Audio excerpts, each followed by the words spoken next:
E como é bom, irmãos, nós olharmos, o tema que eu vou falar hoje é o caminho da espiritualidade voltado em Cristo.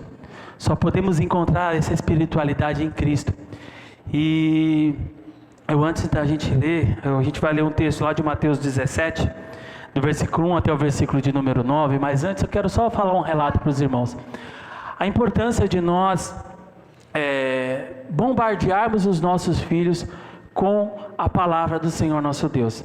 Eu pedi oração esses dias, ontem minha pequenininha teve que fazer uma pequena cirurgia, né? Ela teve que fazer uma cirurgia na hérnia umbilical, e segunda-feira passada, passou um filme na Globo lá, que ele fala, esqueci o nome, meu Deus, Milagre da Fé, e elas costumam dormir cedo. Quando começou a passar o filme, elas começaram a se prenderam no filme, né? Assistiram o filme até o final. O filme ele fala da história de um menino que se afogou. Ele estava brincando com os amigos em cima de uma parte congelada do lago. E esse lago, o gelo rompeu, né? Ele caiu, se afogou. E um dos bombeiros que o socorreram. Esse filme é baseado em fatos reais, tá? Aconteceu em 2015. E um dos bombeiros que estava tentando resgatar ele ouviu uma voz que disse assim, ó, um pouco mais para trás. E um pouco mais para trás ele foi, conseguiu resgatar o menino, e ninguém tinha mais esperança desse menino sobreviver, porque ele tinha ficado muito tempo debaixo d'água e não tinha nenhuma esperança. A mãe dele em nenhum momento aceitou isso e continuou orando, buscando a Deus, que Deus pudesse restaurar ela. A comunidade entrou em oração também, todos orando, e eles vendo isso, né? E aí a Gigi ia fazer a cirurgia, a gente sempre ora, né? Senhor, abençoa fulano, Beltrano, os países que estão em guerra, abençoa a cirurgia da Gigi. E na hora que acabou a oração, elas falaram para mim assim, mas pai, Deus vai fazer um milagre. Como é bom, né, a gente ouvir isso, né? Deus vai fazer o milagre. Ô, irmãos, é engraçado, né? Uma coisinha boba, é uma cirurgia tão bobinha, irmão, mas dá um cagaço. A gente fica no medo. Aí ela foi fazer a cirurgia ontem de manhã, e eu lá fora na sala de espera, Senhor, abençoa ela, Senhor, abençoa. Irmãos, era só uma hérnia umbilical, e eu lá, Senhor, abençoa ela, Jesus, e orando. Aí daqui a pouco veio uma mãe, sentou do meu lado lá, que ela também estava esperando. E aí ela me contou que a filha dela estava lá para fazer uma cirurgia de um tumor na boca. Eu parei de orar pela minha filha e comecei a orar por aquela criança que estava com um tumor na boca. Irmãos, o quanto Deus é maravilhoso. E a mãe estava apavorada, ela disse assim, mas falaram que é benigno, mas vai fazer biópsia. Eu falei, calma, é padrão, eles têm que fazer a biópsia, tem que entender o que é, e continuei orando por ela. Nossa, irmãos, como é bom a gente poder se apoiar em alguém que pode nos dar esperança. Como é bom, irmãos. Às vezes a gente vê pessoas que não têm aonde se apoiar, fica desesperado porque está sozinho. E eu ouvi da minha filha falar, Deus vai fazer um milagre. Como é bom, irmãos. E eu convido vocês a fazerem isso, irmãos. Tira um pouco a castela da mão dos seus filhos. Exponha aos seus filhos a palavra de Deus. Quer seja na igreja, quer seja na sua casa, mas exponha a eles a palavra de Deus. É importante. Às vezes a gente chega aqui, a gente não deixa as crianças nem ficar no culto louvando a Deus. Não, irmãos, deixa eles louvarem a Deus. Não, eles vão atrapalhar o culto. Irmãos, não, eles vão aprender no culto. Como é bom, irmãos. Aí você escuta, às vezes, cantando um louvor, canta uma coisa, outra, e fala, oh Jesus, que bênção, irmãos. Eu estava ensinando uns corinhos de fogo para as minhas filhas, estava cantando. A minha sogra fica toda feliz, né? A minha sogra da igreja tradicional. E aí eu ensinando para ela, e desemboca o vaso, Jesus, enche de... E ela chega cantando essa musiquinha, minha sogra fica toda cheia, que glória. E é isso, irmãos, precisamos expor os nossos filhos. Exponha aos seus filhos a palavra de Deus, exponha aos seus filhos aos louvores, porque depois fica adolescente e a gente fala, não quer saber da igreja. Então, irmãos, a gente não permitiu isso a eles. Então permita que eles vivam isso, permita que eles enxerguem o poder de Deus. Como é bom você ver uma criança de 4 anos dizendo para você que Deus fará um milagre. Mas vamos lá para a palavra de Deus, irmãos. Eu quero que vocês abram as Bíblias de vocês no livro de Mateus, capítulo de número 17. Livro de Mateus, capítulo de número 17. Nós vamos ler a partir do versículo de número 1. Mateus 17, a partir do versículo 1. A palavra de Deus nos diz assim: 6 dias depois, tomou Jesus consigo a Pedro e a Tiago e a João seu irmão, e os conduziu em particular a um alto monte, e transfigurou-se diante deles, e o seu rosto resplandeceu como o sol, e as suas vestes se tornaram brancas como a neve. E eis que lhes apareceram Moisés e Elias falando com eles, e Pedro, tomando a palavra, disse a Jesus: Senhor, bom é estarmos aqui. Se queres, façamos aqui 3 tabernáculos, um para ti, um para Moisés e um para Elias.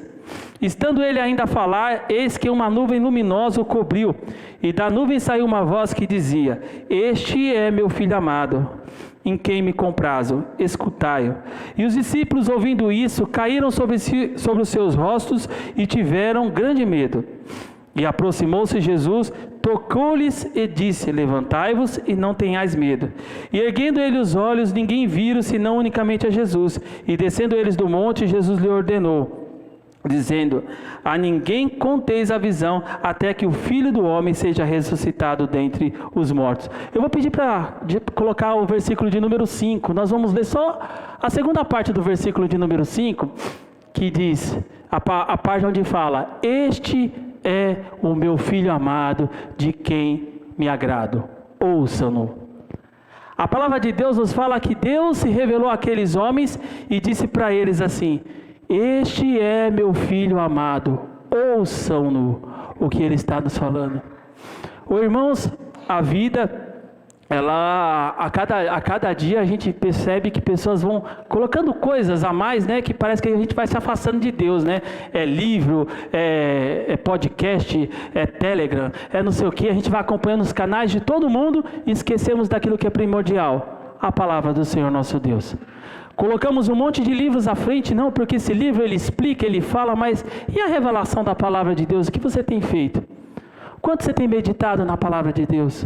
Ou a gente tem ficado preocupado apenas com os podcasts que a gente escuta, com os canais que a gente ouve, ou a gente tem de fato lido a palavra de Deus? Nesta manhã eu quero fazer esse desafio: voltem a ler as Escrituras. Aqueles que têm deixado, voltem a ler as Escrituras. É importante também a gente ouvir outros irmãos falando, os devocionais. É uma bênção, irmãos. E Deus tem usado os irmãos nos devocionais. Fora os devocionais que os irmãos gravam, tem um outro que o Duda manda também, que também é muito bom. Irmãos, bênçãos de Deus nas nossas vidas, mas nós não podemos nos esquecer. Nós precisamos falar com Deus. A palavra de Deus, ela se revela a nós quando nós a lemos. Eu já contei para vocês, eu teve uma vez que eu estava numa casa de uma menina que era jovem, ela fazia parte do meu grupo lá da mocidade, e eu fui na casa dela, que ela tinha sofrido um acidente de carro, e aí Deus falou para eu ler o Salmo 23, eu falei: toda vez Salmo 23, né? Toda vez Salmo 23, aí eu li o Salmo 23, eu nunca vi aquele Salmo 23 daquele jeito. Deus se revelou de uma forma tão gloriosa, e aí você fala: é o mesmo Salmo 23? É o mesmo Salmo 23, é a palavra de Deus, que ela é uma fonte inesgotável, e ela, cada dia, ela se revela a nós de uma forma, e a hora que você olha e fala assim: poxa, a resposta dos meus problemas estão aqui. Como diriam alguns, é a carta de um noivo apaixonado para a sua noiva. Leia ela, busque nela. Quando nós falamos a respeito do caminho da espiritualidade em Cristo, eu quero fazer menção a alguns tópicos da história, então eu vou ler um pouquinho mais, mas não esquenta não. Que diz assim: o grito da liberdade. O panorama do século XX apresenta o estado de desespero a que chegou a alma humana. Contrário do que se cria até então, o positivismo francês, a Primeira e a Segunda Guerras Mundiais atestaram sobre o estado negativo do coração das pessoas. O mundo pós-guerra constatou que é impossível haver progresso humano com homens tão maus protagonizando a existência, nem a resposta para os dilemas da vida, apenas com razão e os critérios das ciências exatas e biológicas. Era isso, aliás, que Pascal já defendia no século XVI, quando afirmou: o coração tem razões que a própria razão desconhece. Foi também uma revolução iniciada por Freud no início do século XIX, que quis denunciar. Irmãos, Desde a Segunda Guerra Mundial, nós temos percebido que homens maus têm chegado ao poder. A gente tem vivido agora, irmão, a gente está vendo a guerra na Ucrânia e na Rússia. Não tem motivo. Essa guerra não tem um motivo. Eu quero mais status, eu quero receber, eu quero juntar esse país à Rússia. E não tem um motivo objetivo. E muitas pessoas têm morrido. Então a gente vê a cada dia mais e mais homens maus na frente do mundo, homens maus liderando o mundo. O que se seguiu às duas grandes guerras foram rebeliões e protestos. O desdobramento histórico após as duas guerras para se ouvir o grito da liberdade do ser humano desesperado. O movimento hippie, o nascimento do feminismo, o colapso das estruturas políticas totalitárias, o surgimento do neoliberalismo, a economia globalizada, a descoberta da ecologia, o aparecimento dos livros de autoajuda, a preocupação com a inteligência emocional, os avanços da comunicação e da genética, a renovação carismática, teologia da libertação, o movimento da música gospel, o nascimento das igrejas neopentecostais e pós-pentecostais, entre outras. Todas essas ocorrências são manifestações do protesto do espírito humano, o grito da liberdade da alma sufocada pelo pecado e paliativamente tratada pelo humanismo, positivismo, racionalismo e cientificismo idolatrados do passado. Irmãos, existe hoje na medicina um tratamento chamado tratamento paliativo. O que é o tratamento paliativo? Quando a pessoa não tem mais jeito. Então já falaram para a família, olha, para ele não tem mais jeito, ele vai morrer com essa doença, ele vai morrer dessa doença. Mas a gente pode fazer alguns tratamentos que vai amenizar as dores e vai dar um pouco mais de condição de vida para essa pessoa. E quando nós vemos para a nossa vida, quando a gente vê para o que o mundo tem vivido, na verdade tem buscado tratamentos paliativos, coisas que não vão ser solucionadas, não vão ser resolvidas. E esses tratamentos, ele traz a respeito disso,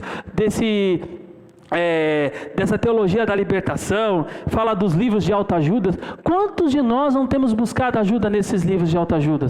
Quantos de nós não temos buscado ajuda num coach que vai nos ajudar, que vai nos falar de algo, que vai nos direcionar na carreira, na vida? Quantas vezes nós não vemos isso? Quando nós não vemos, hoje é muito comum e é até engraçado no LinkedIn você vê várias expressões que é o CEO, é o CFO, é não sei o que, mas é o CEO dele mesmo. Ele não tem empresa, mas precisa mostrar que ele tem uma empresa gigante, então ele põe um cargo grande. A gente vê pessoas que hoje já cada vez colocam um cargo maior que o outro, então não é mais pastor, ele é apóstolo, tetrarca, é Deus, e aí... Por quê? Um quer se mostrar maior que o outro, um quer se sobressair ao outro, mas a palavra de Deus nos mostra que o Evangelho é de simplicidade. O Evangelho diz assim, que aquele que for maior, que sirva o menor. O Evangelho, ele não é uma caminhada que nós vamos subir galgando degraus para chegar mais próximo de Deus. O Evangelho é um caminho onde nós vamos descendo degraus para chegar mais perto de Deus. E aí nós vemos que o mundo, as pessoas buscam em todas as coisas preencher um vazio. As pessoas buscam de todas as formas preencher um vazio existencial que elas têm. E esse preenchimento surgiu, de fato, várias situações para tentar dar esperança para essas pessoas. Então nós enxergamos que na história, irmãos, o homem sempre busca um meio para preencher um vazio existencial. O homem busca um meio para se preencher, o homem busca um meio para ter paz, o homem busca alguma coisa para que ele possa viver uma vida feliz. E a gente vê que são várias coisas, né? Então o movimento hippie, é o feminismo, e as pessoas buscam, acreditam que isso vai de fato preenchê-la completamente. A espiritualidade esvaziada de Deus, a redescoberta da espiritualidade tem uma relação estreita com o espírito humano pós-moderno, em seu grito de liberdade contra as filosofias alienantes e atitudes degradantes do homem da modernidade. O problema é, sem padrões adequados, o que se desenvolveu foram várias formas de alienação, escravidão, degradação humanas. Basta olhar para os frutos de hoje, que hoje se colhe da sociedade, família e das igrejas. A espiritualidade esvaziada de Deus que hoje se vê e precisa de uma reforma. A gente vê nas famílias, a gente vê nas igrejas, muitas vezes pessoas que se preenchem com expectativas de alcançar alguma coisa. Eu preciso alcançar alguma coisa e a gente vê, olha, vem aqui que você vai ser liberto, vem aqui que Deus vai fazer isso na sua vida, vem aqui que você vai fazer aquilo na sua... Não, irmãos, entendam uma coisa, no dia que nós reconhecemos o Senhor Jesus Cristo como Senhor e Salvador das nossas vidas, toda maldição caiu por terra. No dia que nós reconhecemos a Cristo como Senhor e Salvador das nossas vidas, nós somos libertos, nós somos transformados por Ele. Por isso que a palavra é conversão. O que é conversão? É mudar o caminho, é mudar a rota, é ter uma outra direção na sua vida. E quando nós vemos essa questão, olha, venha que você vai ser liberto, irmãos, quando Cristo entrou na nossa vida, nós fomos libertos. O pecado que nos afastava de Deus, hoje não tem mais poder sobre as nossas vidas. Podemos até pecar, mas não vivemos na prática desse pecado, porque Cristo nos libertou. A palavra de Deus nos fala que Ele foi ao nosso lado. Nós estávamos como num charco de lodo, e Ele estendeu as suas mãos, nos tirou do charco de lodo e firmou os nossos pés sobre a rocha. Então, irmãos, essa teologia de libertação, faça isso que Deus vai te libertar. Irmãos, quando nós levantamos as nossas mãos, o Senhor já nos libertou e nos restaurou. É impossível alguém que se chega a Deus permanecer da mesma forma. É impossível. Quando nós nos achegamos a Deus, Ele muda a nossa vida, Ele muda a nossa história, Ele muda cada um de nós.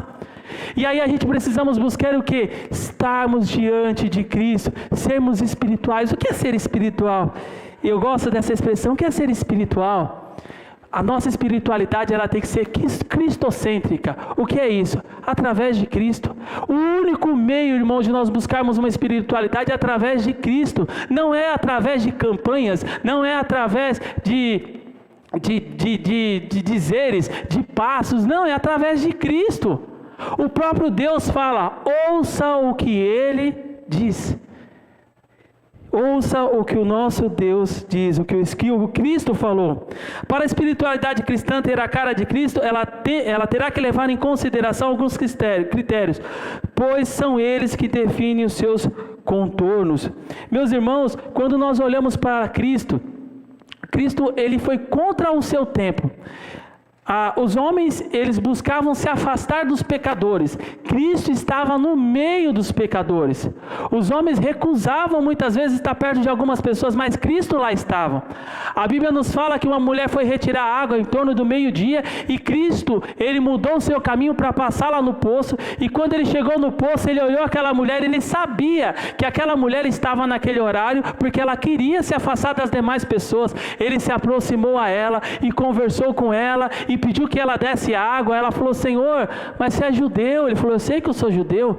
Tipo assim, mas você não podia nem estar falando comigo, você não devia estar falando comigo, não é nem que não podia, você não devia estar falando comigo, porque eu sou uma pecadora, eu sou uma mulher rejeitada pela sociedade. E Cristo disse para ela, olha, se você soubesse quem é que te pede de beber, tu me pedirias, e eu lhe daria água viva. Meus irmãos, muitas vezes a religião nos afasta das pessoas, muitas vezes a religião nos afasta dos ensinamentos de Cristo. Jesus Cristo estava no meio dos pecadores falando das grandezas de Deus, o quanto Deus podia mudar vidas, o quanto Deus podia transformar vidas, o quanto Deus podia chegar onde estava tudo perdido e trazer vida novamente. Oh, irmãos, a sociedade que nós vivemos, nós percebemos pessoas que são marginalizadas, pessoas que são deixadas de lado, pessoas que são ignoradas por causa do seu passado, por causa das suas vidas, e muitas vezes nós fazemos a mesma coisa. E a Bíblia nos ensina que o nosso Senhor, Ele andava no meio deles falando das grandezas do reino, da salvação do Senhor. Oh, irmãos, Deus nos convida nessa manhã, nós sairmos e falarmos dessas grandezas, falarmos desse Deus que pode fazer milagres, desse Deus que transforma vidas, desse Deus que restaura vidas, desse Deus que salva. E o mais importante, esse Deus que salva e que cura e que transforma. A espiritualidade só será sadia se ela for cristã, e só será cristã se ela for centralizada em Cristo. Não tem outra forma, irmãos, de nós sermos crentes espirituais se não for centralizado em Cristo. Se Cristo não for o primeiro lugar na nossa vida, Ele não será o segundo, irmãos. A Bíblia fala que Ele bate na porta, Ele não arromba, Ele bate na porta. E Ele diz assim, se eu bater na porta e abrir, entrarei com Ele. Eu entrarei em sua casa, cearei com Ele e Ele comigo. Está falando de intimidade, irmãos. Você só abre a sua porta da sua casa para quem é íntimo seu. Você abre a porta, coloca para cear na sua casa pessoas que são íntimas sua, pessoas que você gosta de estar com ela. Da mesma forma o Senhor fala assim, eu quero ser íntimo seu, eu quero ouvir você. Irmãos, quantas vezes nós buscamos em muitos meios para resolver os nossos problemas, esquecemos aquele que pode fazer algo por nós de verdade. Esquecemos que em Cristo nós podemos buscar e ter esperança e ter alegria em nossos corações. Ô irmãos, quantas vezes nas nossas vidas nós não nos deparamos numa situação que nós não temos saída, e a única saída que nós temos é olhar para Jesus Cristo e falar, Senhor, me ajuda a sair dessa, me ajuda a sair dessa. Mateus 17, do versículo 4 e o versículo de número 5, a palavra de Deus nos diz assim, e tomando a palavra, disse o Senhor Jesus, e Pedro tomando a palavra, disse ao Senhor Jesus, bom estarmos aqui, e se queres façamos aqui 3 tabernáculos, um para ti, um para Moisés e um para Elias. E estando ele ainda a falar, eis que uma nuvem luminosa os cobriu, e da nuvem saiu uma voz que dizia, este é meu amado filho, em quem me comprazo, escutai-o. Versículo de número 8 diz assim, e erguendo eles os olhos, ninguém viram, senão a Jesus Cristo. Ou seja, somente através de Jesus Cristo nós podemos ter uma vida espiritual de verdade. A espiritualidade cristã é centrada na cruz. A Bíblia nos diz, lá no livro de Lucas, capítulo 9, versículo 30 e 31, ele nos fala assim, o final diz assim, apareceram em glorioso esplendor e falavam sobre a partida de Jesus que estava para se cumprir em Jerusalém. O centro da conversa era a cruz. Irmãos, hoje nós podemos estar aqui porque um dia o Senhor Jesus Cristo morreu na cruz do Calvário para que nós pudéssemos ter esperança, para que nós pudéssemos ter salvação. Se Ele não tivesse feito isso, irmãos, nós não teríamos nenhuma esperança, ou seja, nossa esperança está na cruz. Nossa esperança aconteceu lá na cruz. A cruz é o tema da espiritualidade cristã, ele é o grande assunto, é a meta da vida. A cruz não só na perspectiva da salvação, mas também como projeto de existência para a santificação, como aquilo que a gente tem de tomar nas costas todo dia, mortificando a carne, santificando os desejos, negando a si mesmo, identificando-se publicamente com Cristo, através do testemunho com palavras e postura.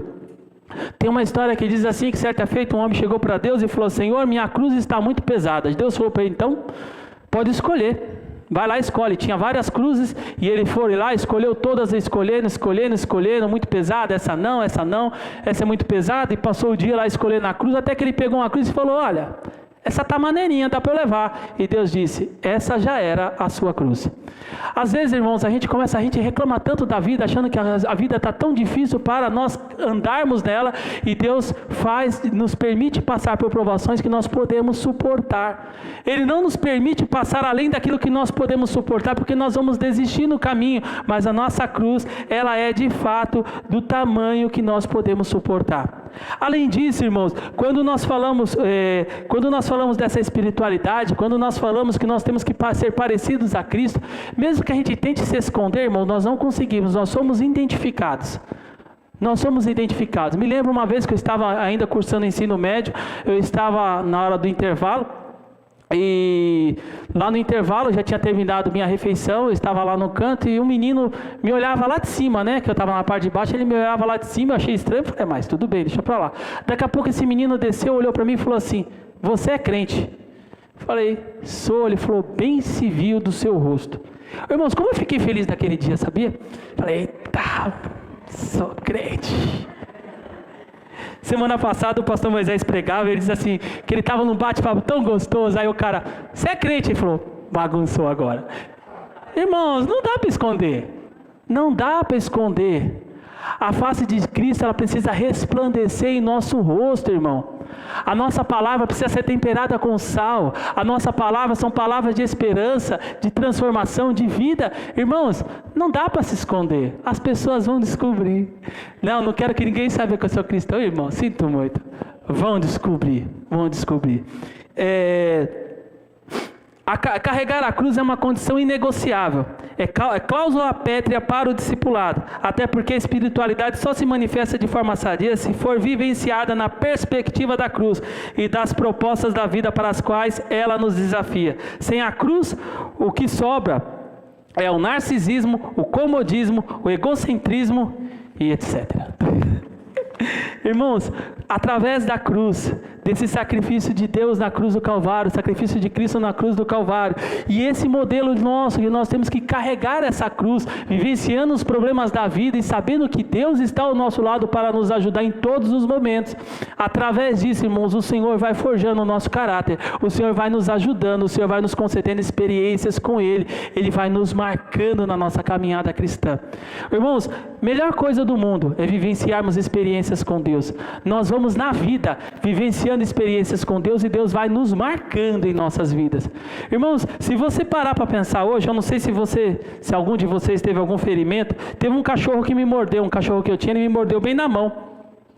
E não tomei ponto nem nada, mas ficou uma cicatriz, irmãos. Toda hora que eu olho, eu lembro dessa cicatriz, eu lembro do que aconteceu. Essa cicatriz, ela mostra para mim que eu fui mordido. E às vezes você até lembra, né? Nossa, foi uma agonia, né? Não sei o quê. E quantos de nós não temos cicatrizes? Cicatrizes por alguma coisa que você machucou de fato. Cicatrizes por alguma coisa que alguém te machucou. Cicatrizes que a vida fez a você. Hoje essa cicatriz não dói mais, irmãos. Eu posso apertá-la, não me incomoda nem um pouquinho. E quantos de nós essa cicatriz ainda está aberta? E quantos de nós não temos cicatrizes abertas por causa de algumas palavras que foram nos ditas? E isso nos impede de avançarmos na nossa caminhada cristã. Irmãos, a cicatriz, ela só é cicatrizada de fato quando você tira os panos de cima, quando você tira aquela cobertura. Às vezes, quando você faz um machucado, ele cria uma casquinha. Se você não arrancar aquela casquinha, ele não vai cicatrizar totalmente. Você vai arrancando a casquinha, até que daqui a pouco não surge mais casquinha. E quantas vezes na nossa vida Deus está arrancando a casquinha para poder cicatrizar de verdade? E às vezes a gente está bravo com Deus, mas por que, Senhor, por que? E o Senhor fala, estou cicatrizando você. Ele vai arrancando a casquinha, aí arranca outra casquinha, aí arranca, Senhor, minha vida é dura, é muito difícil, a gente chora, esbraveja, e o Senhor fala, vai, continua nessa caminhada, vai cicatrizar e não vai doer mais nada daqui a pouco. E você vai saber que o Senhor fez nos passar por aquele momento e nos deu vitória e cuidou de nós. Irmãos, como é bom quando o Senhor vai nos marcando. Deus, Ele vai nos marcando a cada dia, Deus vai nos marcando em todos os momentos da nossa vida. E esse caminho de cruz, que nós falamos de carregar a nossa cruz, são momentos de passar por provações. Irmãos, às vezes a gente quer ouvir uma mensagem tão gostosa assim, de falar, olha, você vai vencer, você vai conseguir. Irmãos, às vezes tem muitas pessoas que se aproveitam disso. Imagina você, hoje eu chego aqui na igreja, tenho aproximadamente umas 70, 80 pessoas, e eu falo assim, estou vendo uma chave. Irmãos, tem muita gente aqui que quer uma casa própria. E aí eu falo, estou vendo uma chave, o irmão fala, é minha, né? Estou esperando uma chave, Senhor. Aí o irmão que está esperando um emprego, ele fala, é a porta do emprego que Deus vai abrir. E assim segue, irmãos. E as pessoas têm vivenciado isso, têm brincado com as coisas de Deus. Irmãos, Deus, Ele pode dar bens materiais para todo mundo, mas Deus também pode não dar, Ele pode simplesmente se sustentar até o resto da sua vida, até seu último dia de vida, te mostrando que Ele não vai te deixar faltar nada, mas não necessariamente que Ele vai ter que te dar alguma coisa. E às vezes a gente se frustra porque Deus não deu, e por que Deus tem que dar? Ele tem que cuidar de nós, e Ele tem que cuidar de nós a cada dia. E às vezes isso nos machuca, né? Dá uma angústia no coração. A minha prova é muito grande, é tudo muito difícil. Irmãos, para de reclamar da prova, irmão. Continua seguindo a sua caminhada cristã. O maior objetivo de Deus nas nossas vidas é nos salvar. E isso Ele tem feito. A Bíblia nos fala que aquele que começou a boa obra, a aperfeiçoará até o último dia, ou até aquele dia. Versículo 5 diz, esse é meu filho amado em quem me agrado, ouça-o. O cristão para tudo precisa ouvir a voz de Jesus no Evangelho, através da leitura, através da meditação sistemática das Escrituras. Ele ouve, ele lê, ele ouve a Cristo, ele memoriza, ele medita, ele coloca em prática tudo o que o Evangelho anuncia. A espiritualidade cristã se alimenta do Evangelho, encarna o Evangelho e comunica o Evangelho. Mas o que é o Evangelho? Tem uma definição do evangelho que eu achei bem legal, do pastor Mark Dever. E ele pega vários versículos bíblicos e monta uma ilustração, e eu gostei dela, que diz assim: Deus é o Criador perfeito e justo juiz. Ele nos criou para glorificá-lo e desfrutá-lo para sempre. No entanto, todos nós pecamos, tanto em Adão como nosso representante, como em nossas ações individuais. Merecemos a morte, a separação espiritual de Deus, no inferno. E de fato já nascemos espiritualmente mortos e sem esperança em nossos pecados. Necessitamos que Deus nos transmita a vida espiritual. Deus enviou seu Filho Jesus Cristo, plenamente Deus e plenamente homem, para sofrer a morte que merecíamos. Ele ressuscitou dentre os mortos para a nossa justificação, provando que Ele era o Filho de Deus. Se desejamos que a perfeita justiça de Cristo nos seja imputada e a penalidade do nosso pecado seja lançada sobre Ele, temos de nos arrepender dos pecados e crer em Jesus Cristo para a salvação. Pela graça, por meio da fé, nós restabelecemos a comunhão com Deus e uns com os outros, obtemos a vida eterna e somos capacitados pelo Espírito Santo para vivermos para a glória de Deus. Irmãos, o Evangelho é isso. O Evangelho são as boas novas de salvação para aquele que estava perdido. Tem um versículo muito lindo, irmãos. Eu lembro quando eu tive o meu primeiro carro, eu confesso para os irmãos que eu fiquei com muito medo, né? Quando eu tive o meu primeiro carro, eu orava a Deus e falava assim para Deus assim: Senhor, logo quando você é novo convertido, parece que Jesus já está chegando, né? No dia seguinte, né? Eu falava para Deus assim: Senhor, antes que o Senhor venha, eu quero aprender a dirigir, né? Eu falava para Deus, quero aprender a dirigir. Ô irmãos, por incrível que pareça, eu tive meu primeiro carro de 14 para 15 anos. E aí quando eu comprei aquele carro, eu aprendi a dirigir, eu lembrei disso, eu falei: não, Senhor, eu quero ter filho, eu quero fazer não sei o quê, porque assim, na minha cabeça ele já estava vindo, porque isso aconteceu muito rápido, que eu queria aprender a dirigir. E aí, quando eu comprei esse carro, a Editora Vida estava distribuindo adesivos. E o adesivo que eu coloquei no meu carro dizia assim: Deus estava em Cristo reconciliando consigo o mundo. Eu pude escolher o adesivo, eu falei: eu quero esse aqui, ó. Irmãos, Deus estava lá em Cristo, nos reconciliando com Ele. Irmãos, nós estávamos perdidos e sem esperança, e Deus nos reconciliou com Ele em Cristo, e através de Cristo e por meio de Cristo nós podemos nos achegar a Deus, nós podemos nos achegar a Ele. Irmãos, o melhor de tudo é que nós não fazemos nada, Deus fez tudo. Deus criou um plano de salvação, Deus mandou um remédio para a nossa morte espiritual, Deus foi ao nosso encontro, Ele nos trouxe, levou o remédio até a nossa boca e disse: agora você tem esperança, agora você tem vida, porque Cristo morreu por ti na cruz do Calvário. O Senhor Jesus, Ele restaurou a nossa comunhão lá na cruz do Calvário, para que vocês pudessem ter esperança e que vocês pudessem se achegar a Deus. Esse foi o motivo. O Evangelho nada mais é do que pegar um homem perdido, sem esperança, que não tem nada, que a sociedade menospreza, que as pessoas não dão nada para ele, que o diabo quer matar, e fala assim: você ainda tem esperança, você é meu filho e eu quero salvar a sua vida, eu quero te restaurar. Esse é o Evangelho. O Evangelho não é a gente ter bens materiais, embora nós possamos ter. O Evangelho não é apenas cura, embora nós possamos ser curados. Mas também podemos não ser curados, irmãos. O que a gente pode fazer? A irmã Francisca, que esteve entre nós durante muito tempo, a gente falava sempre assim: nossa, o testemunho dessa mulher é uma bênção, né, irmãos? Ela vencia um câncer, vinha outro, ela vencia outro, vinha outro, e ela orando que o Senhor, até que um dia o Senhor a levou, irmãos. E aí você fala assim: mas Senhor, o Senhor não é o Deus que cura? Mas é o Senhor que nos fez a promessa que um dia iríamos morar com Ele no céu, e Ele leva os seus filhos para morar com Ele aos céus, irmãos. E às vezes a gente fica bravo com Deus: mas por que, Senhor? Meus irmãos, Deus tem um propósito nas nossas vidas. Pode ser que na cura não venha, irmãos, pode ser que a gente conviva com a doença até o último dia da nossa vida, mas uma coisa é certa: a esperança de Cristo nas nossas vidas, ela nunca vai morrer, ela vai permanecer até aquele grande dia. Hoje nós vivemos num mundo onde as pessoas buscam a solução dos seus problemas. Jesus não veio para ser solução do seu problema, Ele veio para ser a sua paz, Ele veio para ser a sua esperança, Ele veio para que você possa ter vida, Ele veio para que você possa acordar e falar: eu tenho um motivo para viver, porque o Senhor mudou a minha história, Ele mudou a minha vida.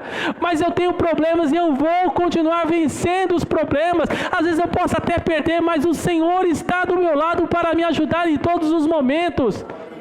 Irmãos, Deus não nos prometeu um mar de rosas, irmãos. Ele nos prometeu que se nós andássemos no vale da sombra da morte, Ele vai estar conosco. Ele prometeu, se tudo vier contra as nossas vidas, Ele está ao nosso lado. Lá na palavra de Deus, no livro do profeta Naum, diz assim, que no meio da tormenta, da tempestade, onde não tem mais esperança, Deus, Ele abre uma porta para os seus filhos. Irmãos, está difícil, está angustiante, continue firme, orando, falando com o nosso Senhor, que Deus faz milagre em nossas vidas. Às vezes o milagre de Deus é você ter paz, é você poder dormir, é você poder viver em paz, porque você sabe que o seu Deus cuida de você em todos os momentos. Irmão, às vezes a angústia nos machuca um pouco, mas a confiança de Deus em Deus tem que ser maior. Às vezes Deus precisa pegar alguém e falar para a gente assim, fica tranquilo, que Deus está cuidando de nós. A vida cristã comunitária é indispensável para nos mantermos acordados, com os olhos fixos na glória de Deus, perseverando com fé, esperança e amor até o final. Irmãos, é importante nós congregarmos. A pandemia nos afastou um pouco. Irmão, é muito cômodo você estar assistindo o culto em casa. É claro que é, sentadão no sofá, de bermuda, chinelão. Na hora do louvor você canta uma música, fica sentado, irmão, vai. Irmão, é muito mais fácil, é mais tranquilo, é mais cômodo. Mas é bom a gente estarmos juntos aqui, sentir esse momento de abraçarmos, de falarmos das grandezas de Deus, ouvirmos os testemunhos. Semana passada a irmã Terezinha, né? A irmã Terezinha falou lá que Deus a curou, que ela estava desesperada, que Deus... Irmãos, como é bom ver isso, ouvir Deus falar, os irmãos falando que Deus cura, falando que Deus muda. Muitas vezes nós perdemos a oportunidade de estarmos nos pequenos grupos, porque a gente está assistindo uma pregação, porque a gente está assistindo, ouvindo um louvor, que seja, irmãos. Eu convido vocês, participem dos pequenos grupos, irmãos. É importante nós estarmos aprendendo da palavra de Deus, quer seja na escola dominical, quer seja nas reuniões de terça, quer seja pelo Zoom, irmãos, precisamos estar juntos nesses pequenos grupos, precisamos comungar junto, precisamos ouvir o que Deus tem feito na vida do irmão, precisamos saber que o irmão precisa de oração, precisamos orar juntos, irmãos, é importante. Irmãos, na sexta-feira, eu estava bem confiante em Deus da cirurgia da minha menina, estava super tranquilo, falei, vai dar tudo certo e tudo, embora dar um medinho, mas Deus vai lá, e aí eu falei assim, não, eu vou pedir oração para os irmãos também têm que orar, irmão. Que isso? Porque só a gente que ora? Vai orar todo mundo. Pois lá, irmãos, ora pela minha filha. Aí subiu um monte de mãozinha, Deus está no controle. Irmãos, é verdade. Temos que orar um pelos outros. Eu tenho que edificar a fé do meu irmão. Irmão, ora aí por mim aí, irmão, que o negócio está feio, mas vai dar certo. Irmão, vai, ora. Depois deu certo. Irmão, deu certo. Obrigado aí pela oração. E se o irmão não orou? É o problema dele, né? Você fala que deu certo, o irmão fala, eu esqueci de orar. Não, irmãos, precisamos orar uns pelos outros. Deus nos ensina isso, que nós precisamos comungar. Eu preciso saber o problema do meu irmão. Eu tenho que ter empatia. Hoje em dia, irmãos, a cada dia nós nos distanciamos mais. A internet, teoricamente, ela veio para aproximar pessoas, mas na verdade ela tem afastado pessoas. E nós temos esquecido, às vezes é mais um nome, abençoa o João, que precisa do emprego. Não, o João está aqui do meu lado, eu estou vendo que ele está passando necessidade. A minha oração pelo João vai ser diferente, né? Senhor, o teu filho está lá, Senhor, ele tem filhos pequenos, que precisa... Irmãos, é diferente. Eu te convido a se aproximar mais. Existem pessoas na igreja que às vezes têm dificuldade, irmão, de pedir ajuda. Eu confesso para vocês, eu até brinco, né? A minha mãe, a Rose disse que minha mãe colocou meu nome de Aparecido, meu nome é Silvio Aparecido, porque ela não conhecia Amostrado. Se ela conhecesse Amostrado, seria Silvio Amostrado. E isso sou eu. E assim, sempre fui muito orgulhoso, irmãos. Sempre fui muito orgulhoso. Por quê? Não sei, mas esse orgulho besta sempre tive. E aí... Quando eu era mais novo, na igreja lá, estava passando uma dificuldade financeira em casa muito grande, irmãos. Não tinha o que fazer. E aí, assim, e como é que você fala para o pastor da igreja que você precisa de uma cesta, né, irmãos? Puxa vida. Como assim eu vou precisar de uma cesta? Ao invés de eu contribuir na igreja, eu estou pegando da igreja. Isso para mim é na morte, irmãos. Não pode, não tem como, não sei o quê, mas teve um dia que não teve jeito. Aí a gente teve que falar lá e o Senhor nos abençoou. Irmãos, esse aí é o dia que eu conto para os irmãos do feijão amendoim, né? Que é aquela prova, o feijão prova. que eu recebi aquela cevada, ô miséria que é aquilo. Então, irmãos, é por isso que eu falo, irmão, quando for dar, irmão, dá um feijãozinho melhor. Puxa vida, às vezes o irmão está numa prova, irmão, você dá daquele feijão que fica preto, não é nem feijão preto, ele é branco, mas fica preto. Você falou, ô prova, parece que o irmão faz de prova, Senhor. E porque é bom, irmãos, é gostoso você tomar um negocinho, né, um cafezinho mais, aquele cafezinho fresquinho, gostoso, bom, né, dá até um ânimo, fala assim, vou conseguir, Senhor. Aí você toma uma cevada, você fala, tá uma droga, meu, essa vida. Irmãos, e é isso, irmão. Às vezes, irmãos, a gente sabe de irmãos que estão passando necessidade, sabemos que o irmão tem criança pequena, irmão. Poxa, irmãos, compra um danoninho, leva um danone na casa daquela família, leva uma feira, leva uma banana. Ó, irmão, tem criança pequena em casa. Se você sabe, irmão, que está passando necessidade, ajude, irmãos. Não deixe, a igreja um dia vai ajudar. E às vezes nem fala, o miserável às vezes nem fala para a igreja que o irmão está passando necessidade. Eu sei que está passando necessidade, não ajuda e nem avisa a igreja que está passando necessidade. Irmãos, avise. Mas se não tiver cesta para todo mundo, irmão, a gente não paga uma conta de luz, mas a gente não vai deixar o irmão passar necessidade em casa sem comida. Então, irmãos, precisamos ter empatia de servir os nossos irmãos. E quando é que eu vou conseguir isso? Quando nós estamos em comunidade, quando nós estamos juntos, quando nós participamos junto dos cultos, quando a gente participa junto dos pequenos grupos, quando a gente participa junto da escola dominical, quando a gente participa junto dos nossos grupos de apoio, irmãos.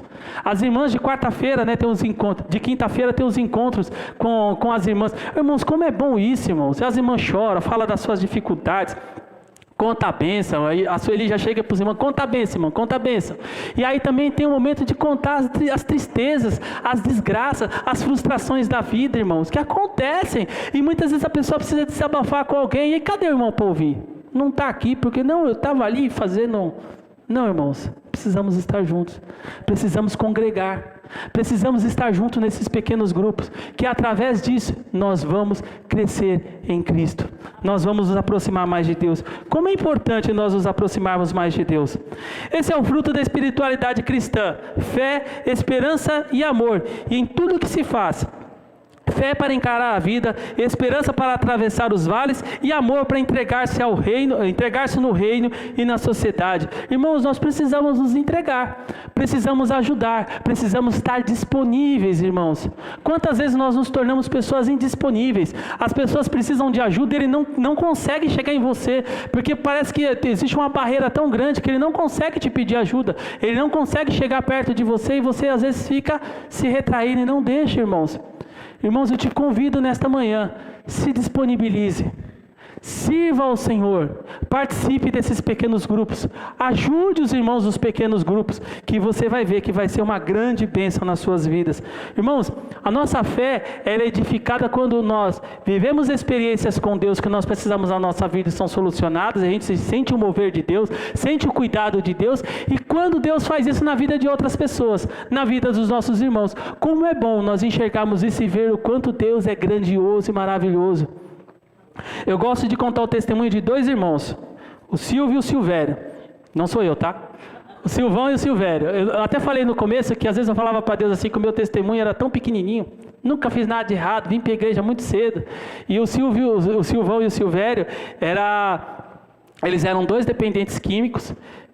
Já não tinha mais os pais, a casa dele, as pessoas atravessavam a rua para não passar na porta da casa deles, era um lugar deplorável, sem esperança, ninguém tinha mais nada para eles, e Deus foi primeiro, buscou o Silvio, restaurou o Silvio completamente, e ele ficou internado na casa de recuperação, ele se tornou um dos líderes da casa de recuperação. E o Silvério, por sua vez, falou, se deu certo com o Silvio, eu também quero, né? E aí a gente foi, eu lembro que a gente foi com o Marrom, levá-lo lá na casa de recuperação de Tatuí, ele foi ainda cheio das correntinhas, né, daquelas tranqueiraiadas todas. Chegou lá, irmão, poxa, a gente saiu daqui e foi para Tatuí, irmãos. Tatuí é longe, não é aqui do lado. Chegamos em Tatuí, ele desistiu, quero não, vou ficar não, vou embora para casa. E aí, todo mundo frustrado, tá bom, né, vamos para casa. Segunda-feira de manhã, os caras entraram na casa dele, deram um pau nele, mas tomou uma surra. Não sei se ele estava devendo, não sei o que aconteceu, eu sei que ele tomou um pau, que ninguém imaginava que ele ia apanhar tanto. Aí ele ligou e falou, me leva de novo. Irmãos, olha o que é a vida. Tomou um pau porque não quis ouvir a voz de Deus. Mas Deus que fez isso de propósito? Não, irmãos, ele está devendo, irmãos. Às vezes a gente fala assim, não foi Deus que fez. Não, irmão, ele está devendo. Ele estava errado, os caras estavam atrás dele. Se ele tivesse ficado na casa de recuperação, não tinha tomado o pau. Mas saiu, tomou um pau, aí foi para a casa de recuperação e foi lá com o coração contrito, coração quebrantado, as pernas doídas e o rosto arrebentado. Mas irmãos, por que eu estou contando isso para vocês? Porque esse evangelho ele é transformador. É um evangelho que muda vidas. E ele muda vidas, irmãos, quando nós nos aproximamos mais de Deus. E quando nós ajudamos esses irmãos que estão passando dificuldade a se aproximar de Deus. Irmãos, hoje os dois são pastores. Um está na igreja do Nazareno, se eu não me engano, e o outro está na igreja do Evangelho Quadrangular. São a bênção de Deus. Deus usa eles, irmãos. Os irmãos são a bênção. O Silvério, ele, em virtude da droga, irmão, ele teve um problema muito sério de memória. E ele não conseguia guardar nada recente. E aí, esse problema de memória que ele tinha, e assim, não dava, e ele era pastor, pregava, era uma bênção e tudo, mas tinha esse problema. Irmãos, Deus curou ele. Deus faz milagre, irmãos. Então, irmãos, o nosso Deus muda. Mas para Deus mudar as vidas, irmãos, muitas vezes Ele quer te usar para ser abençoador de vidas. E quando Deus vai te usar? Nos pequenos grupos, na sua casa, dentro da sua família, aonde você trabalha. Irmãos, espiritualidade, irmãos, não é eu ficar aqui pulando, não é eu ficar aqui falando em línguas, não é eu profetizar. Espiritualidade é eu viver uma vida de acordo com aquilo que Cristo me ensinou, uma vida de transformação, uma vida de restauração, uma vida que mostra o evangelho da salvação do nosso Deus, esse Deus que muda vidas, esse Deus que transforma vidas, esse Deus que nos colocou de pé, esse Deus que olhou para nós quando ninguém dava nada para nós, mas Ele olhou para nós e disse: eu vou mudar a sua história, eu vou mudar a sua vida. Não tínhamos valor algum, mas o Senhor foi ao nosso encontro, nos mudou e transformou, mudou as nossas vidas. O mundo pós-moderno produziu uma cultura mais subjetiva e mais aberta ao espiritual. Por outro lado, essa abertura não significa maior profundidade ou maior interesse na obra de Cristo. É o oposto disso, pois tudo se relativizou. Irmãos, nós vivemos num país hoje que ele é um país teoricamente evangélico, irmãos. Que vergonha! De verdade, que vergonha! A maior parte do povo é evangélico, irmãos. Que vergonha! Olha como é que está esse Brasil. Olha o lixo que está. As pessoas não se preocupam com ninguém. As pessoas estão pouco se importando e falam: não, mas nós servimos a Deus. Que Deus que nós servimos, que nós permitimos que a injustiça aconteça? Que Deus é esse que nós servimos num país que a mais da metade é evangélico? Que país é esse, irmãos, que não tem transformação de vida? É porque a espiritualidade se relativizou, a vida com Cristo está relativizada, onde nós podemos fazer tudo, podemos errar, podemos pecar, podemos beber, podemos nos prostituir, e as pessoas ainda falam: eu sou evangélico. Não, irmãos, o evangelho é transformação de vida. Aquele que pecou e roubou, não roube mais. Aquele que se prostituía, não se prostitui mais. Aquele que tinha uma vida dupla, não tem mais. Aquele que roubava, já não rouba mais, porque Cristo muda as nossas vidas. Esse é o evangelho da salvação, um evangelho de transformação, irmãos. Mas ele era um adúltero antes de conhecer a Cristo. Antes ele era. Hoje ele é um homem, uma mulher transformada pela palavra de Deus, irmãos. Ah, mas Silvio, a pessoa escorregou. Irmãos, não tem escorregou não. O Senhor mudou a nossa vida. Ele nos transformou. Você tem que vencer o seu velho homem. Mesmo que às vezes ele tente contra você, fuja.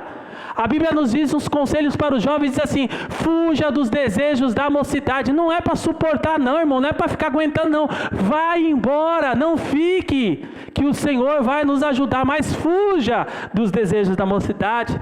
Esse homem chamado Silvio, esse amigo meu, ele disse que uma vez ele foi evangelizar, irmãos. Ele era ex-dependente químico, e ele foi evangelizar, e quando ele chegou em um determinado lugar, as pessoas estavam usando o raio do crack, e quando ele chegou ali, ele disse que ele não conseguia se mexer por causa do cheiro. Foi algo que deixou ele paralisado, ele não conseguia ir para trás nem para frente. Por quê? Porque ele é um ex-dependente químico, e ele tem que lutar com isso a vida inteira. E ele ficou parado, olhando para aqueles homens. Ele disse que os olhos deles bugaiou, a boca dele encheu de água, de vontade de pegar aquilo. E aí veio um outro irmão que viu que ele estava lá travado, arrancou ele de lá e levou ele embora. Por quê, irmão? O seu organismo pedia para que ele usasse aquela droga. Da mesma forma, às vezes a pessoa: não, mas é tendencioso, aí eu não consigo, como diriam alguns, as carnes é fraca. Irmãos, a carne é fraca, mas o espírito é forte. Fuja da tentação. Fuja, irmãos. É isso que a palavra de Deus nos ensina. Cristo veio para mudar as nossas vidas, para mudar a nossa história, e Ele quer nos dar uma nova vida, uma vida de vitória, de bênçãos no Senhor, uma vida de prosperidade. O que é uma vida de prosperidade? Temos paz no nosso coração, a alegria de viver e o pão de cada dia. Olha que delícia. O que é o pão de cada dia? Eu peço um dia antes, irmão. Quer dizer, eu não tenho o pão de amanhã, eu peço hoje o pão de amanhã. É isso que a palavra de Deus nos ensina. Às vezes a gente fala assim, mas Senhor, eu tenho tão pouquinho, irmãos. A Bíblia diz assim, se você tem o que investir, o que comer, fique contente. É isso que a palavra de Deus nos ensina. O restante, irmãos, é tudo modismo. Esqueça isso. Deus pode dar? Pode dar. E se Deus te dá, irmão, abençoe as pessoas que estão ao seu lado. Ajude o próximo. Ajude aquele que necessita. Puxa vida, eu tenho visto tantas pessoas assim. Irmão, ajuda. Você está vendo, irmão, que está precisando? Vai lá ajudar, irmão. Deixa de ser terra seca. Eu estava na igreja, na época que eu não lembro se eu estava desempregado, sei que estava fazendo umas visitas, né? Aí a Silvia falou para mim assim, Silvia, tem que visitar essa irmã, ela está passando dificuldade, com dificuldade em casa, né? Eu falei, puxa, a irmã está com dificuldade em casa, tem que levar alguma coisa, né? Passei no mercado, comprei uma cesta e levei para ela. Irmão, não adianta eu chegar na casa de quem está com dificuldade financeira, sem comida em casa, só com o Evangelho. O Evangelho é integral, é o homem também. Ele precisa do alimento. Então você já leva o alimento, irmão. Está aqui, ó. Sei que você está precisando, está aqui ó, o alimento na sua casa. Poxa, Silvio, como você é bonzinho. Não, irmão, sou evangélico mesmo. É isso que o Evangelho me ensina. Eu tenho que fazer. Se eu não faço porque eu sou bonzinho, eu faço isso porque é isso que o Evangelho me ensina. Se eu não faço, eu estou descumprindo o que o Evangelho me ensina que eu tenho que fazer. Por isso que nessa manhã, irmãos, eu quero te convidar. Irmãos, dê o seu melhor. Eu vou participar dos pequenos grupos, eu vou orar junto com os irmãos, eu vou me inteirar, eu vou saber quem precisa de oração, irmãos. Irmãos, oração não precisa te desembolsar dinheiro não, irmãos. Às vezes irmão meio mão fechada aí, não precisa de dinheiro não, irmão. Ora, põe seu joelho no chão, ore pelo irmão, peça que Deus abençoe a vida dele, irmão, faça a sua parte, ajude o seu irmão. Às vezes ele precisa de alguém para ouvir, escute ele, irmão, ouça o que o irmão tem para ouvir e guarde com você, irmão. Não sai compartilhando não, guarde com você. Se irmão, você abriu seu coração para você, irmão, guarde com você, mas faça a obra de Deus. É isso que Deus tem nos ensinado. Irmãos, espiritualidade é viver uma vida em Cristo, é viver uma vida em Deus, é você transmitir as grandezas do Evangelho, é as pessoas olharem para você e enxergar Cristo. O nosso momento é de grandes desafios, enormes oportunidades, pois nunca o cristianismo foi tão provocado em sua relevância no mercado de opções. O mundo precisa enxergar em nós a cara de Cristo e nos ver trilhando em veredas da justiça. Foi isso que Pedro aprendeu e nós também devemos aprender. Irmãos, nós precisamos ter o rosto de Cristo. Tem um versículo que o pastor Miguel pregou uma vez, eu já tinha lido esse versículo muitas vezes, mas ele ficou tão gravado no meu coração, que ele diz assim: vós sois o perfume de Cristo. É impossível, irmãos, a gente gosta de uns perfumes, né? Às vezes você passa um cheiro assim, ó, quando você chega no lugar as pessoas, cheiro bom, né? Como o cheiro é bom, né? Às vezes você chega em casa, estão fazendo aquela comida que você gosta, né? Você está assando um pernil, aquele cheiro do pernil, você fala, que cheiro bom. Quando você chega nos lugares, o que as pessoas têm falado? Que cheiro bom? Ou esse cheiro está ruim? Ô, irmãos, é triste, mas hoje a igreja está quero dizer a instituição, ela está cheirando churume. Os irmãos sabem o que é churume? É aquele líquido produzido pelo lixo. Temos apresentado um evangelho de facilidades, um evangelho sem entrega, um evangelho que muitas vezes não te pede nada em troca, um evangelho que te dá tudo. Vem para Jesus ser feliz, vem para Jesus conquistar os seus bens. E não é esse evangelho que o Senhor nos ensina. A Bíblia fala que nós somos o bom cheiro de Cristo. Que quando nós adentrarmos na casa de alguém, quando nós adentrarmos em nosso ambiente de trabalho, quando nós adentrarmos aonde quer que nós cheguemos, as pessoas possam sentir esse bom cheiro de Cristo. E olhar para nós e falar assim: tem alguma coisa diferente em você. Não sei o que é, mas tem alguma coisa diferente em você. Irmãos, nós somos convidados para ser o porta-voz de Cristo, seus embaixadores. Não sei se vocês viram, mas vira e mexe, todos os países, né? Eles pegam uma pessoa e constituem como seu embaixador. E colocam ele em um determinado país e falam assim, olha, você vai ser o embaixador desse país. Os embaixadores brasileiros estão espalhados no mundo. E onde tem embaixada brasileira, eu tenho lá um embaixador. A Bíblia nos fala que Cristo nos constituiu seus embaixadores. Nós somos embaixadores de Cristo na terra e precisamos representá-lo. Precisamos mostrar quem é Ele. Através do quê? Através das nossas ações, através dos nossos comportamentos, através das nossas vidas. Uma vida justa diante de Deus, um testemunho de que Deus muda vidas, que Jesus muda pessoas. Isso é importante. Avalie, pois, o que te move é fé, esperança e amor? Fé em quê? Esperança em quê? Amor no quê? A nossa fé precisa estar baseada em Cristo, irmãos. Tem um louvor que eu adoro cantar ele, que fala que eu sou sócio de Deus, eu sou muito feliz nessa sociedade, que felicidade Ele me quis. Eu entrei com a fé que Ele mesmo me deu. Nesta sociedade, que felicidade, quem lucra sou eu. Na sociedade, irmão, quando a gente entra numa sociedade, a gente só entra numa sociedade por dois motivos. O primeiro, eu tenho conhecimento. O segundo, eu tenho dinheiro. Nessa sociedade com Deus, eu não tinha nem conhecimento nem dinheiro. E a única coisa que eu tenho para dar de entrada nessa sociedade é a fé que Ele mesmo me deu. E falou, olha Silvio, vamos entrar de sociedade. Não tenho nada, Senhor, mas eu te dou fé, você entra com ela. Então tá bom, se o Senhor me deu fé, eu entro com ela. Não tínhamos nada, irmão, para oferecer. Nada. Mas Ele nos quis. A Bíblia nos fala que não existe nada que eu possa fazer para que Deus me ame mais. Não tem nada, irmãos. Você pode tentar fazer o que você quiser. Não é pelos nossos, não é merecimento. Nós somos acostumados desde pequeno, irmãos, que nós merecemos, né? Tudo que a gente tem é porque a gente mereceu. Então, desde pequeno, irmãos, nós somos acostumados a passar de ano para ganhar uma bicicleta, um videogame, uma boneca. E a gente aprende isso, irmãos, e parece que a gente não esquece disso. A gente continua o tempo todo na nossa vida fazendo isso. Então a gente faz jejum para conseguir alguma coisa que a gente quer, porque eu jejuo, porque aí eu vou ser merecedor. Eu vou ser merecedor, irmão, de conseguir alguma coisa. Não, porque aí quando eu jejuo, Deus olha para mim e fala assim, nossa, o Silvio é bom, hein? Ele merece. Não, irmãos, não é o meu jejum que faz eu merecer nada. Foi o sacrifício de Cristo na cruz do Calvário que me dá a oportunidade de ter as coisas, de viver isso. E isso é graça, irmãos. É difícil. Às vezes alguém nos chama para comer em casa, né? Ou vira e mexe, eu chamo, ô irmão, vem em casa aqui comer um negócio, aí o irmão vai lá. Aí ele leva um bolo, leva uma torta, leva não sei o quê. Aí tem dificuldade de graça.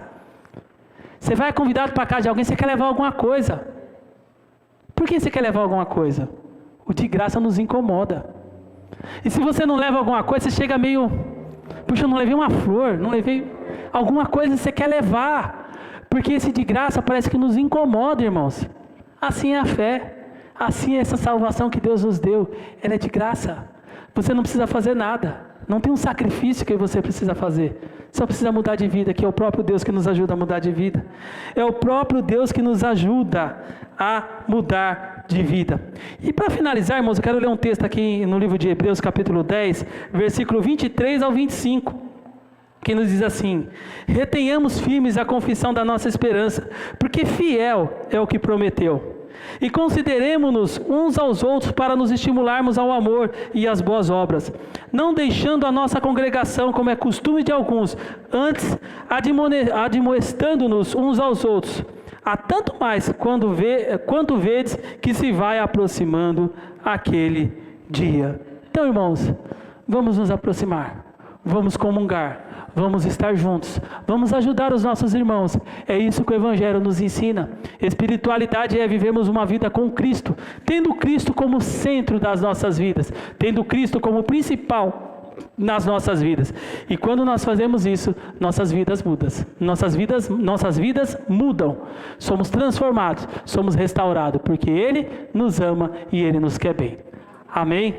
Irmãos, convido vocês a se colocar de pé, nós vamos orar agradecendo a Deus. Irmãos, como Deus é bom, como Ele nos ama. O inimigo das nossas almas muitas vezes tenta nos afastar um pouco do nosso Deus. Mas o nosso Deus nos convida nessa manhã a buscarmos essa verdadeira espiritualidade, que é servir a Deus, é fazer aquilo que Cristo nos ensinou, resplandecer essa glória de Deus através das nossas vidas, irmãos. Sermos embaixadores de Cristo. A espiritualidade, ela leva em centro Jesus Cristo, que através dele e por ele acontecem todas as coisas. Através de Cristo, irmãos, nós somos transformados, somos restaurados. Amém? Nós vamos orar.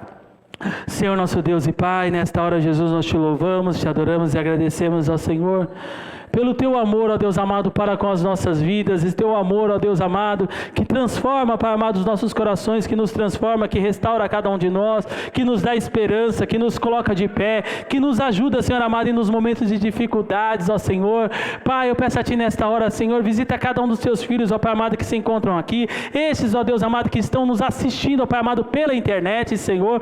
Ó Deus amado, Tu és o Deus que faz milagres, o Senhor é o Deus que opera milagres e maravilhas através das nossas vidas. Senhor, peço a Ti nesta hora, Senhor amado, que nós possamos vivenciar, ó Pai amado, os Teus milagres, Senhor amado, que nós possamos ter experiências reais contigo e com a Tua palavra. Pai, nessa semana, Senhor amado, eu peço a Ti, ó Pai, conceda aos Seus filhos, ó Pai amado, oportunidades, Senhor amado, de declarar a Sua palavra, de declarar as Suas grandezas, de mostrar ao Senhor amado que o Senhor é o Deus que tem cuidado de cada um de nós em todos os momentos das nossas vidas, ó Senhor amado.